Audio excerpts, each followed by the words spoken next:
Hey guys, welcome to the channel and another video. Today I'm going to be watching Star Trek IV, The Voyage Home by Leonard Nimoy, starring him, William Shatner, and the rest of the legendary Star Trek cast. It's been a couple of weeks since I've watched and reviewed the previous film, The Search for Spock. I thought that was a very unique movie, a worthy sequel to The Wrath of Khan, which was the best I've seen so far. We saw the resurrection of and return of Spock, but on the other hand, we also witnessed the death of Kirk's son, which was extremely sad. I believe we left the crew at Vulcan as Spock was recovering because he wasn't all there yet mentally. From a storytelling point of view, I don't know too much except that it's a continuation of the previous movie. I'm guessing the Voyage Home refers to the crew trying to get home to Earth from Vulcan. The good news here is that Nimoy is back in the director's seat.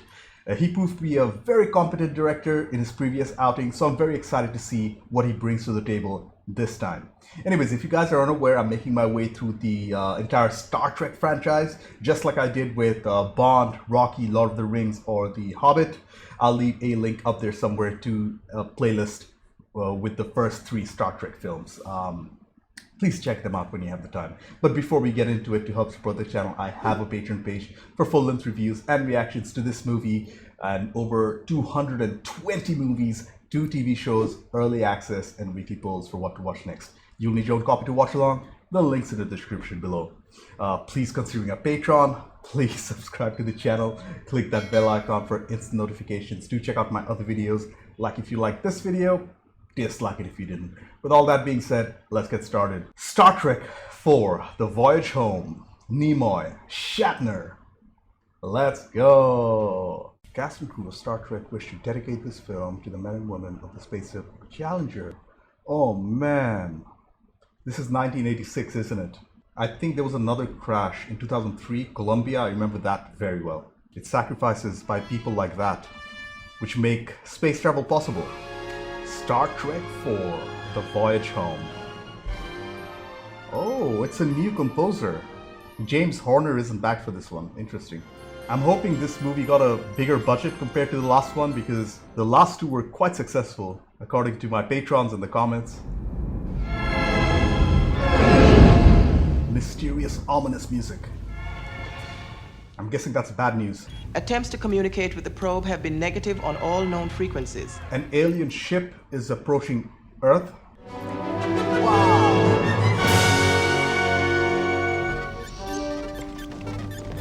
Klingons. Alright, the destruction of the Enterprise. I completely forgot. There is no more Enterprise. Holy crap. Behold the quintessential devil in these matters, James T. Kirk, renegade and terrorist. Of course the Klingons think Kirk is a terrorist. Kirk was secretly developing the Genesis torpedo, conceived by Kirk's son, and test detonated by the Admiral himself. He was trying to save your butts. Genesis was perfectly named. Oh, it's Sarek, Creation of life. Spock's father. The Klingons shed the first blood while attempting to possess its secrets. That's true. Then Kirk goes unpunished?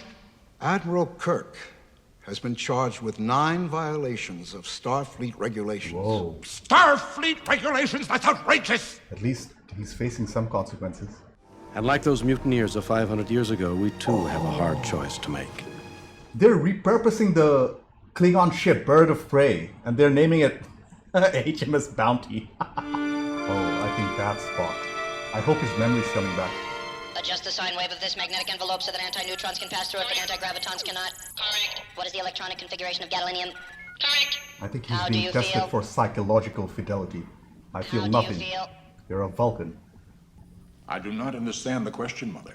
Oh, it's Spock's mom. The retraining of your mind has been in the Vulcan way, so you may not understand feelings. Where must you go? I must go to Earth. You do this for friendship. I do it because I was there. Does the good of the many outweigh the good of the one? Yes. I would accept that as an axiom. Well, then you stand here alive because of a mistake made by your flawed, feeling human friends. Yep, and this alien ship is It's very close to Earth. Emergency thrusters. Nervous thrust, Captain. So they're losing all their systems just as the ship is approaching them, huh? Dude, look at the size of that thing. Signal is damaging everything in its path. Klingons have lost 2 vessels. Oh, even the Klingons have lost vessels. 2 starships and 3 smaller vessels have been neutralized. Oh man, wow. I bet they made a miniature version of this because the lighting work on it, it's so well done. Even the compositing work of the bird of prey, the HMS Bounty, is very well done. Sir, I have not had the opportunity to tell you about your son. Oh man, they're bringing his son. He saved Spock. He saved us all. I thought you should know. I like the fact that David was acknowledged. It gives more depth to Kirk's character. Thank you, Admiral. Jim. It would not be proper to refer to you as Jim while you're in command, Admiral. Also, I must apologize for my attire. Spock. Misplaced my uniform. It's like your oldest friend. Relax. I think Spock's lost a bit of his humanity, and I hope he gets it back by the end of the film. Wow, that's a nice shot. Yeah, the entirety of Vulcan is so beautifully shown in the past film and this one.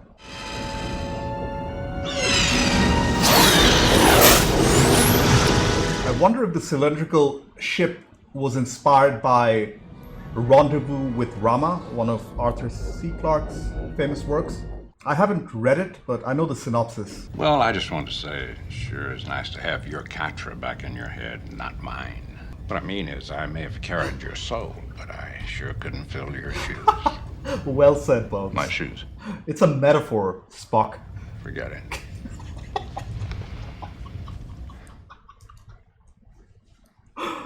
You mean I have to die to discuss your insights on death? Forgive me, Doctor. I'm receiving a number of distress calls. Oh man, I like this scene. Injecting a bit of humor. It's causing massive thunderstorms all around the world.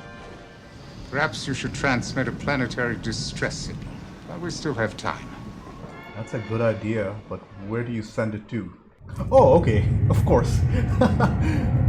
They're going to get it. The transmissions of an orbiting probe are causing critical damage to this planet. The probe is vaporizing our oceans. We cannot survive unless a way can be found to respond to the probe. The plot thickens. What are they going to do? What's the plan? There can't be a voyage home if there is no home left. I find it illogical that its intention should be hostile. You think this is its way of saying hi there to the people of the Earth? I don't think it cares. And this is what it would sound like underwater. Yes, sir. Is there an underwater civilization that we don't know about on Earth? Excuse me. Where are you going? To test my theory.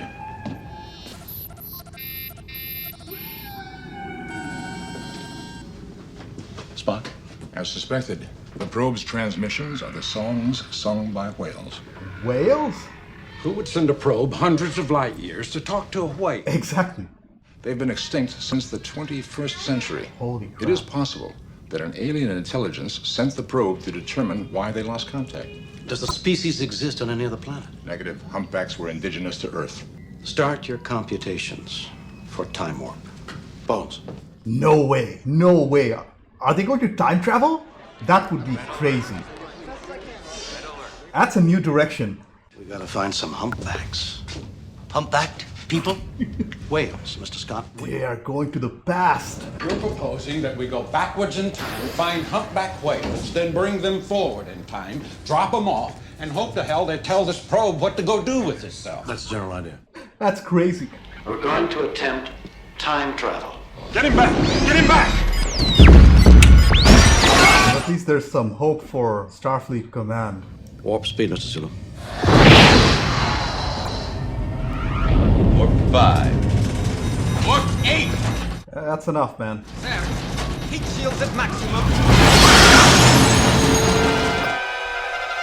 Did they just time travel? Never have left. Holy crap, CGI! Yeah, I think the special effects budget has greatly increased compared to the previous films. Earth. Judging by the pollution content of the atmosphere, I believe we have arrived at the latter half of the 20th century. That's how they know the pollution content of the atmosphere. I am receiving whale song. I still can't get over how weird this premise is. Somehow whales can answer the aliens' signals. We'll divide into teams. Commanders Uhura and Chekhov will assign the uranium probe. I want you all to be very careful. So there are 3 teams, not 2. It's a foregone conclusion. None of these people have ever seen an extraterrestrial before. Hiding the ears, are we, Spock? Wow. I love the special effects, but holy crap, I would be so scared if I saw something like this happen. Did you see that? No, and neither did you, so shut up. Oh man, we get 80s music. And San Francisco. Oh man, the crew looks so out of place. Yes, 18th century American. Quite valuable. Weren't those a birthday present from Dr. McCoy? And there will be again. That's the beauty of it. Oh, nice. How much? It's a grandfather paradox. I'll give you $100. Is that a lot? That's not too much money, even in the 1980s. I believe I shall begin by making use of this map. If we juxtapose our coordinates, we should be able to find our destination. Or you could just look at the side of the bus. What does it mean, exact change? Oh man, that is so relatable. That is so relatable. If you don't give the exact change, oh man, that's so relatable. Ordinarily, I could do it with a piece of transparent aluminum. I'm afraid you're a number of years too early for that. I know. Oh, excuse me. We are looking for nuclear weapons. Not with that accent. Oh man, I'm really enjoying the humor in the movie. This is so unexpected. This is crazy.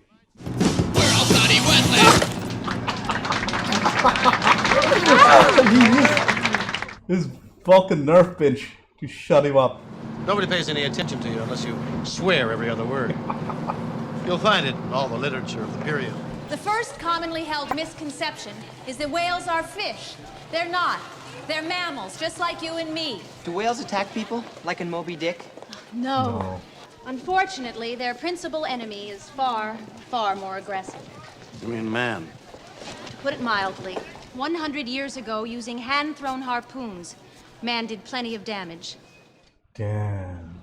Whales hunted to the brink of extinction. I mean, yeah, they are, but the good thing there is that they're protected nowadays, and the numbers are slowly coming back. Today, there are less than 10,000 specimens alive, and those that are taken in are no longer fully grown. Oh, okay. Wow. The songs change every year, and we still don't know what purpose they serve. Wait a second, is that Spock? Could they be part of the mating ritual? It's to send a signal to the aliens. Excuse me, wait right here. Dude, what is Spock thinking? Is that logical? All right, who the hell are you, and what were you doing in there? Attempting the hell to communicate. They like you very much, but they are not the hell you're whales. I suppose they've told you that, huh? The hell they did. I love that he's swearing. The Star Trek franchise has such a close relationship with the city of San Francisco. I believe I was successfully communicating our intentions. Wow. I see. He actually communicated with the whale. And the whales are shown to be more intelligent than man actually understands in the 20th century. Don't tell me fish stories, kiddo. I've known you too long. I like his watch. It's a classic, a Casio F91W. It's only $10 or $15 nowadays, but that one of these watches will last you a lifetime. If we play our cards right, we may be able to find out when those whales are leaving. How will playing cards help? It's a metaphor. I think you did a little too much LDS. LDS? You mean LSD? Come on, why don't you let me give you a lift? Looks like Kirk knows a little about Earth's history. That's something. What's going to happen when you release the whales? They're gonna have to take their chances. You're not one of those guys from the military, are you? Trying to teach whales to retrieve torpedoes or some dipshit stuff like that? No, ma'am, no dipshit. Well, good. That's one thing I would have let you off right here. I love the fish out of water humor in this movie. I notice you're still working with polymers. I were to show you a way to manufacture a wall, but be only 1 inch thick. You're joking. Perhaps the professor could use your computer. Please. He's trading technology. Computer?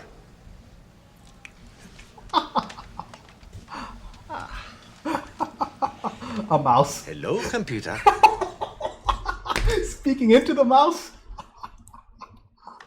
Oh man. Transparent aluminum? That's the ticket, laddie. Is it worth something to you? Transparent aluminum? Definitely. You realize, of course, if we give him the formula, we're altering the future. That's my worry. How do we know he didn't invent the thing? I think this movie's creating another grandfather paradox. I could take those whales somewhere where they'd never be hunted. He's breaking the news to her slowly, or else she'd never believe him. I am from what on your calendar would be the late 23rd century. I've come back in time to bring 2 humpback whales with me in an attempt to repopulate the species. That sounds absurd. Noon tomorrow? But I can't believe how different the story for this one is compared to the previous ones. This is even more grounded, literally. I'm out of time. You change your mind, this is where I'll be. He's gone. In that event, the probabilities are that our mission would fail.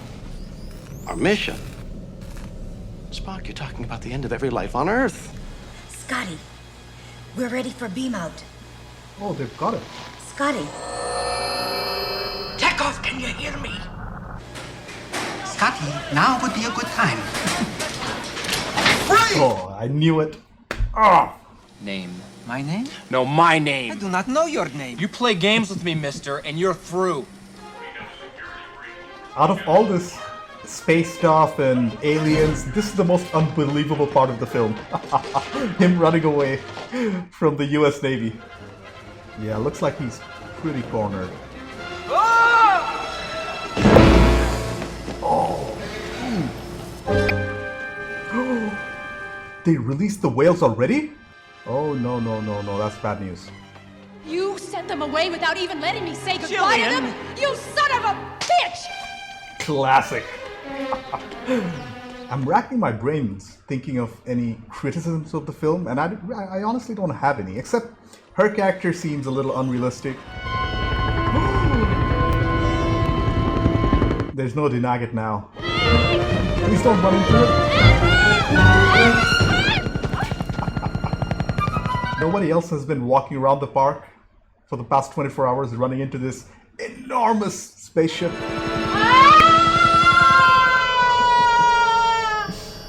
Oh, it's true. It's true. I love that line. Yes, it is. I'm glad you're here, but I must admit you picked a hell of a time to drop in. Oh, take it easy. Storage tanks for your whales. We'll bring them up the same way we brought you up. They're gone. They're taking him to emergency surgery right now. Got to let me go in there. Don't leave him in the hands of 20th century medicine. They're dressed like doctors. We'll try down here. You check there. What's the matter with you? Kidney dialysis. Here. You swallow that. And if you have any problems, just call me. He's coming around, Jim. His eyes are fluttering. He's back. Oh man, the music is so playful. So different to your average Star Trek film, or even the beginning of the movie. I'm actually enjoying the score, come to think of it. What are you talking about? I'm coming with you. You can't. Our next stop is the 23rd century. Well, I don't care. I've got nobody here. I have got to help I haven't got those time to whales. argue with you. Surprise. She's actually coming with. That's not totally unexpected. I mean, once she got a taste of the 23rd century lifestyle, she's not going back to the 20th.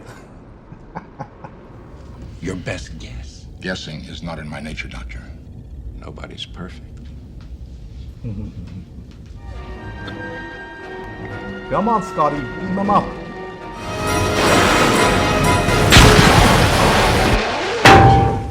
Oh! Make a hell with it all. Oh, wow, it's the HMS Bounty. Wow, they're actually beaming up whales. Admiral, there be whales here. There be whales here. Well done, Mr. Scott.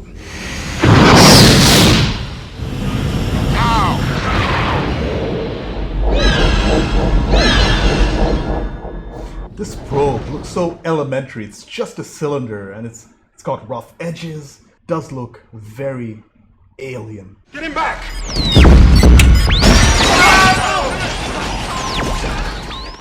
Oh, and they teleported back at that exact moment.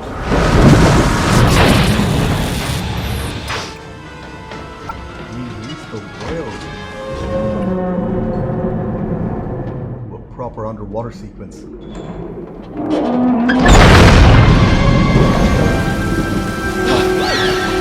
I hear whale calls.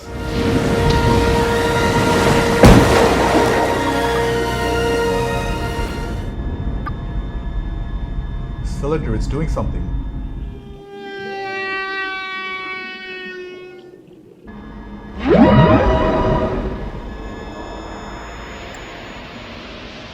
The prop of this alien vessel, man, it's so well made.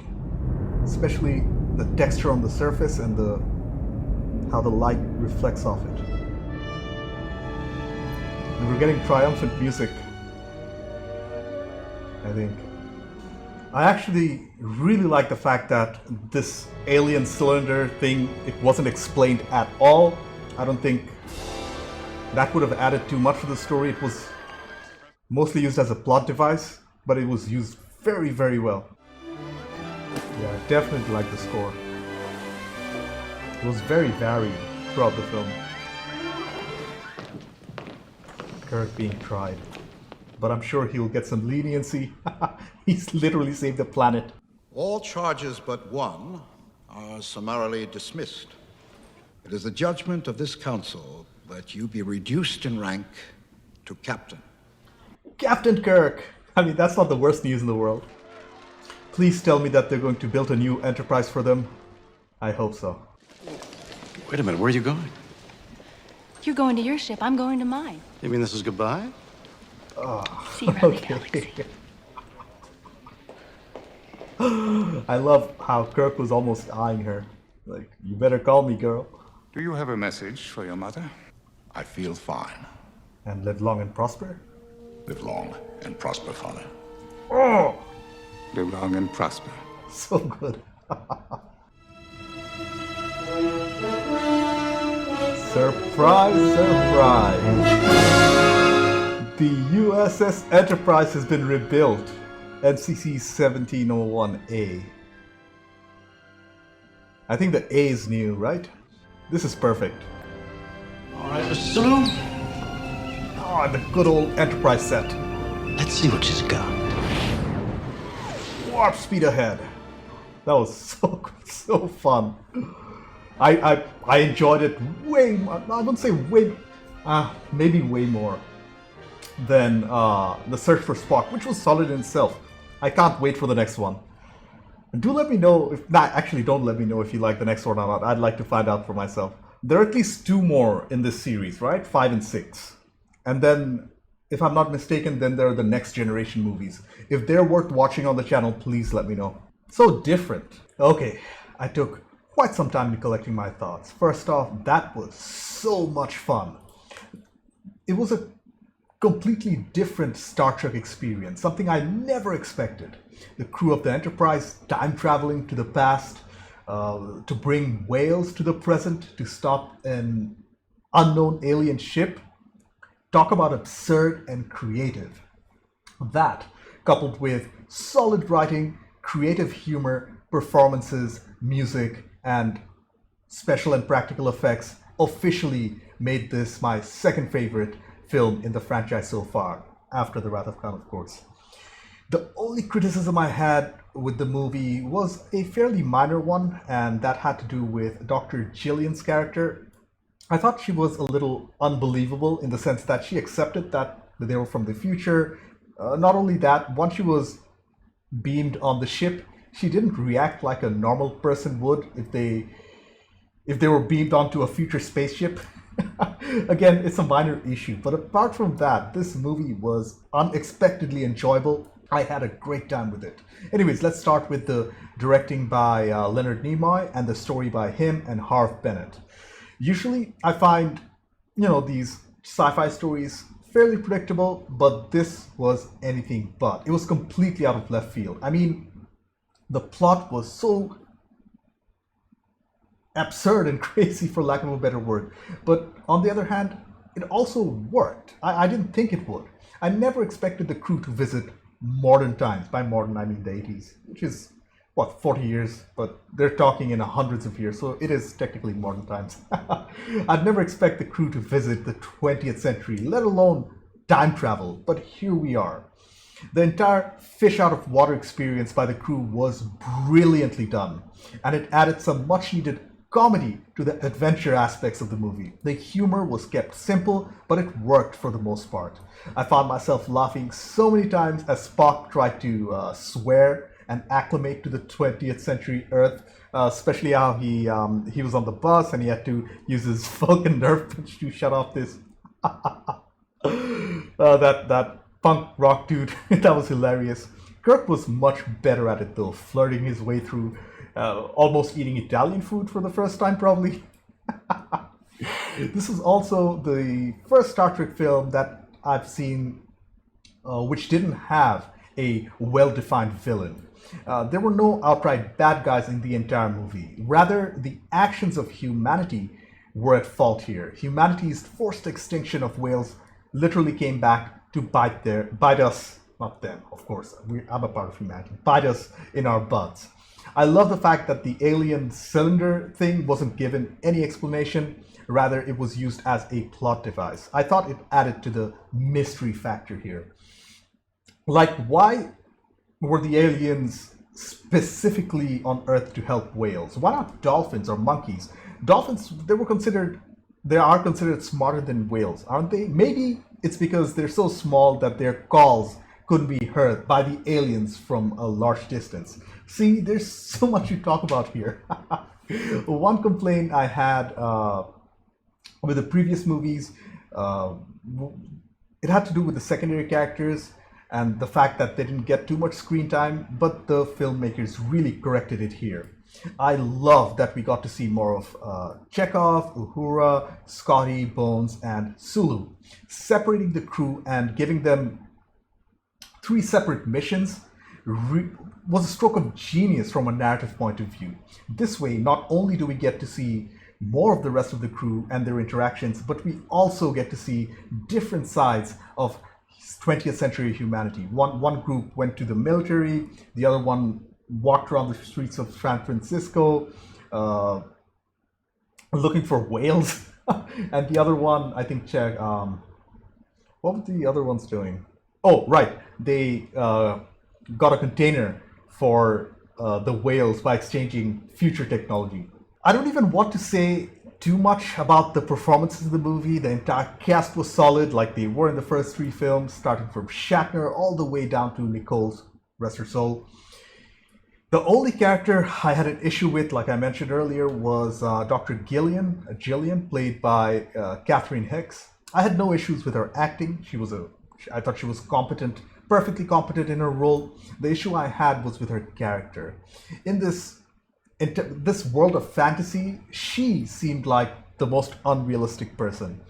If I were her, presented with future technology, I would have probably been more enamored by that, than the whales, to be honest. I know she loved whales, but seriously, just imagine being beamed up to a futuristic spaceship. What whales? I'd be more interested in the darn time travelers, man.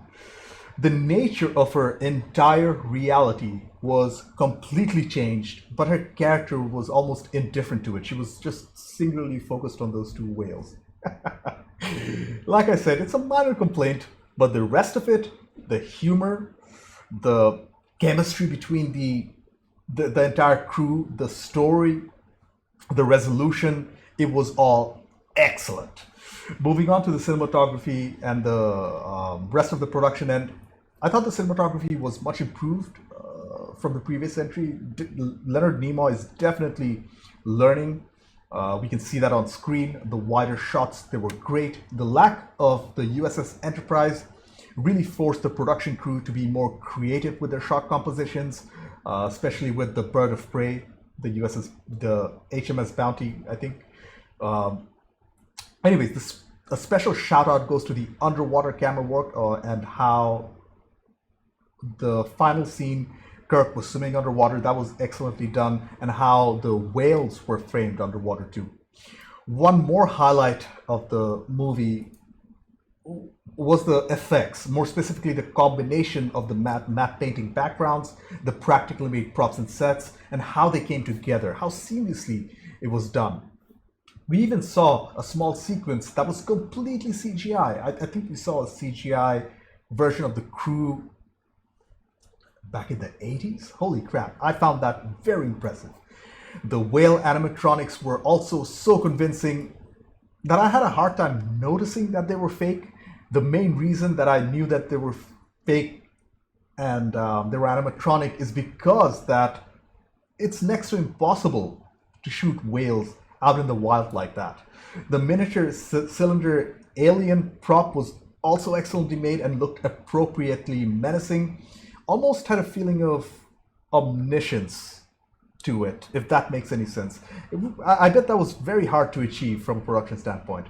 Finally, the score of the movie was also surprisingly good.